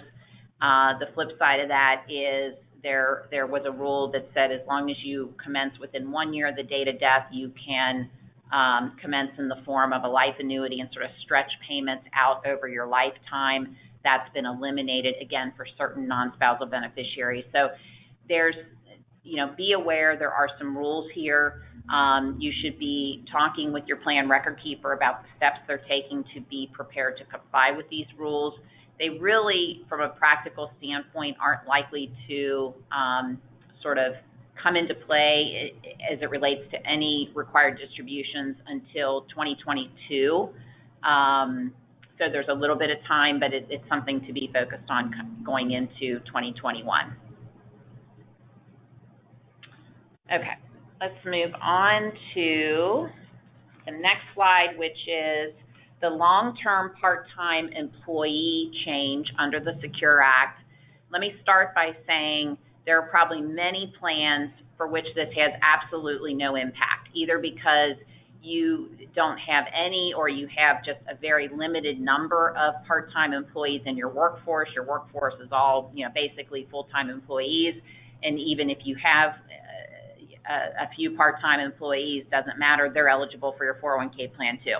All your employees basically are eligible day one or eligible after 3 months of service or something like that. If that's your plan design, you can tune out because this really isn't going to have an impact to you. The flip side of that is there are a large number of companies in certain types of industries. Let's think of, real estate or hospitality. I didn't mean retail. I said real estate. I meant retail or hospitality. Think of those kinds of industries where you may have a very large portion of your workforce that is part-time, and you may have your 401k plan designed to require that in order to be eligible for the plan, you must work a year of service and complete 1,000 hours within that year, which is a kind of an IRS mandated sort of maximum service requirement. And many of your part-time employees never meet that requirement, and so they never become eligible for your plan. Well, the Secure Act is changing the rules here, and the Secure Act says that any employees who complete 3 years of consecutive service and complete 500 hours of service in each of those 3 years must be allowed to begin making 401k contributions to your 401k plan. Now, before you panic, some key things to keep in mind. You are not required to make any employer contributions on behalf of these long-term part-time employees. So, in theory, there's no sort of added cost to the company in allowing these individuals to begin to make their own, elective 401k contributions to the plan. Also, you can exclude this group of employees from any non-discrimination testing. So if you're running ADP tests and you're worried about this group sort of dragging down your average deferral percentage and really impacting the results of that test, don't worry about that. They're excluded from non-discrimination testing. You don't have to start counting service until 2021, and the employees, then based on, completion of service in 21, 22, 23 would potentially become eligible for at the earliest January of 2024. There was some recent guidance that was issued that no one liked, and that I think probably received a fair number of comments that talked about, well, if you do provide employer contributions, so again, you're not required to, but if you do provide employer contributions for this group of people, how do you figure out what their years of service are for vesting purposes? And the guidance said, well, you have to count all years of service. You can't just start fresh now. You have to kind of go back and give them credit for any and all service previously completed. And we don't like those rules, and we'll see where they come out. We've got a little bit of time yet before we have to really face that, but that's something that will require additional guidance.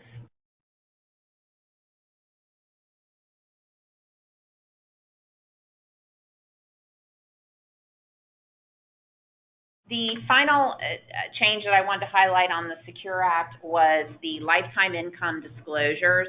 So again, new disclosure requirement, not yet effective, but it's going to start to take effect towards the end of next year. It's a requirement for 401k plans to at least once a year provide participants with lifetime income illustrations that show how much their account balance would pay them if it was converted to a life annuity, so in monthly payments for the rest of their life, starting at age 67, and also how much it would convert to in the form of a life and 100% survivor annuity.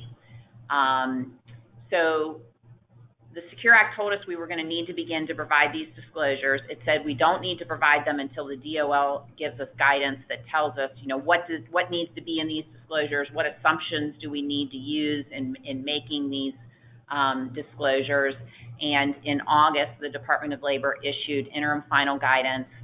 They specifically said you need to show this both as a life annuity and a life and 100% and joint survivor annuity. You need to assume the participant is currently age 67. You need to assume the participant is married and that the spouse is the same age as the participant. It told us what interest rate and mortality assumptions we were to use for these disclosures. It even answered questions about, well, when we're talking about a person's account balance, does that include the amount of any outstanding loan or does it exclude it? The answer was it's to include it. Another question was, well, is it just their vested account balance or is it their full account balance? We're to assume that the participant is 100% vested, so it will include even non-vested amounts in that person's account that they may end up not ever vesting in, for example. That guidance also gave us some model language that we needed to include in these illustrations and told us that if we did include this language, then we would be protected from any liability associated with these estimates or these statements or disclosures. I think we may see more guidance here. Some of this is, I think if people find it's not going to be particularly helpful for most people if we have to assume everybody is age 67. I mean, that's not going to be helpful for somebody that's, 30, for example. But nonetheless, I think we need to be preparing for these types of disclosures. Again, I would encourage you to reach out to the plan record keeper to have discussions around what they are preparing in terms of this requirement for next year. So real quick, the takeaways, the next slide, consider whether to permit these qualified birth or adoption distributions. Confirm how the MRD rule changes are going to apply to your plan. Have on your radar this requirement to potentially begin to allow these long-term part-time employees to make 401k contributions in your plan starting in 2024. Be on the lookout for changes regarding the lifetime income disclosure requirements, and then again, keep track of what you're doing and what you're electing, because that will need to be reflected in a plan amendment. The lifetime income disclosure requirement is not going to require a plan amendment, but some of those other items will. Real quickly, I wanted to also put on your radar the DOL electronic disclosure rules. We have a new safe harbor from the Department of Labor for electronic disclosures. Next slide. Just to refresh, the general rule that the Department of Labor has for providing, various disclosures related to retirement plans is that when you're furnishing these required documents, it could be a summary plan description, it could be a safe harbor notice, a QDIA notice, all sorts of notices that are associated with 401k plans. The Department of Labor requires use of measures reasonably calculated to ensure actual receipt and full distribution of the required materials. So that's important to have in mind. That's sort of the general rule, and that's, that could be pretty broad. I mean, you could come up with a lot of different distribution scenarios that you could support as being calculated to ensure receipt by the participant. The DOL, we've had from the DOL for many years now a safe harbor for electronic distribution. So if we wanted to use electronic distribution, the Department of Labor told us that that electronic means would be deemed to meet that general rule if we use electronic disclosures only in the context of current employees who are reasonably expected to perform duties and access company's electronic information system as an integral part of their job. So we sometimes refer to this as the integral part safe harbor or test. And that's helpful, especially, nowadays this can apply to a large number of employees. But, it doesn't help for a manufacturing business that has a large portion of their workforce on a shop floor, for example. It's probably, I guess there are scenarios where it could be the case, but it's probably going to be hard to argue that folks in those roles, are, performing duties that require their access to email systems as an integral part of their job. The DOL, earlier this year, issued a new safe harbor for electronic disclosures. And it's a bit complicated. It does sort of allow us to use electronic disclosure in more circumstances than the first safe harbor did, but it has a lot of clunky requirements to it, like the fact that we have to deliver an initial paper notice before we can begin to use this. There's this requirement to create and make available this notice of internet availability. So, be aware that there are more flexible rules that sort of officially bless electronic distribution, but it is it doesn't solve all distribution questions and issues. So what I would recommend on this, though, it's a good time to, on the takeaways, really review what methods are being used for your plan in terms of distribution for each of the groups of participants in your plan. And keep in mind that, there are some disclosures that are required to be provided not just to active employees, but to terminated employees who still have an account balance in your plan. Hey, Laura. Yep. It's Brian. We have two questions that have come in that are timely based on what you're saying now, so I thought I would read them to you. Yep. Does what you're saying now about the disclosure rules apply to health as well as 401k plans? No, they do not, and that's, the DOL explicitly stated that they do not apply to the health and welfare plans. It's just the retirement plan disclosures. And one of the reasons for that is because health plans are regulated not only by the DOL, but also HHS and the IRS. They have to do a little bit more coordination on the welfare side. Yeah. And the presidential order that resulted in these rules only referenced retirement plans. Okay. Great, that answers that question. Thank you, guys. Mm-hmm. I wanted to wrap up starting on slide 125 with just a few other, I'll call them grab bag kind of things that should be, I'm sorry. No, it's not 125. I first one of the other compliance items. I printed an earlier version that had, there you go. That just should be on your radar, and that, I've been talking with clients about, or the clients have been calling me about. The first is just making sure that you know that what are called the cost of living adjustment limits have been announced by the IRS for 2021. The maximum contribution, 401k contribution limit for whether you're under 50 or over 50, meaning whether you're eligible to make catch-up contributions or not, those limits stayed the same. So this 19,500 and 6,500, those are the limits that were in effect for 2020. They will remain in effect for 2021. Also, the threshold for determining who's a highly compensated employee in your plan did not change. It's still anyone making over the 130 is an HCE. There were two changes for 2021. One is the compensation limit, so the maximum amount of comp that can be taken into account in determining any contributions that go into the plan is going from $285,000 to $290,000.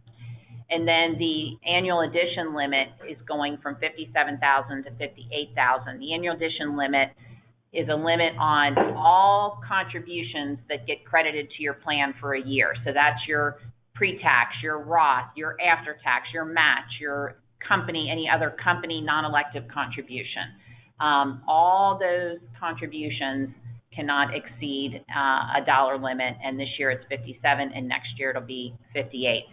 That limit is not usually an issue for a plan unless it allows after-tax. And then, you know, sometimes people like to go hog wild on the after-tax, and that can cause a plan to bump up against the annual addition limit.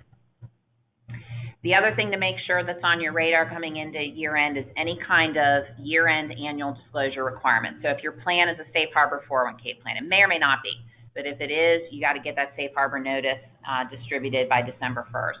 If you have an auto-enrollment feature to your plan where you automatically enroll participants unless they opt out, that requires an annual notice, again, by December 1st.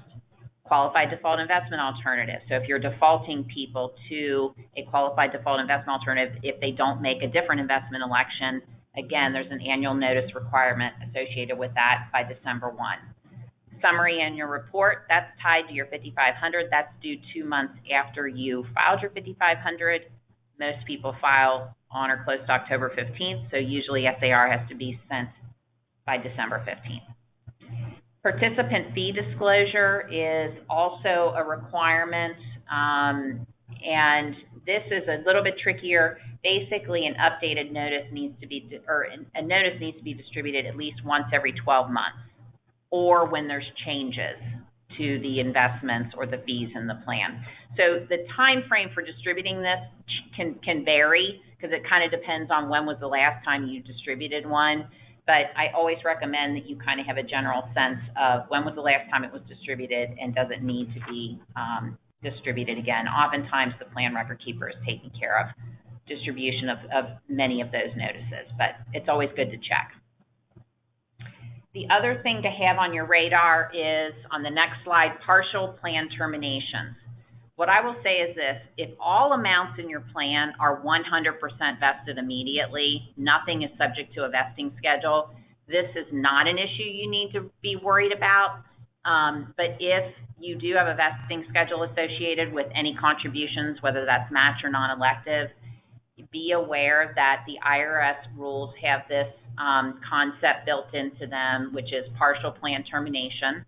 It basically says that if you have company-initiated terminations, generally as distinguished from just people voluntarily leaving, that affect 20% or more of your active participants, then the plan, that will be deemed a partial plan termination requiring full vesting of all affected participant accounts. So meaning the people who are being terminated, their accounts may need to be fully vested in connection with their termination. Not everybody in the plan, but just the people that are leaving.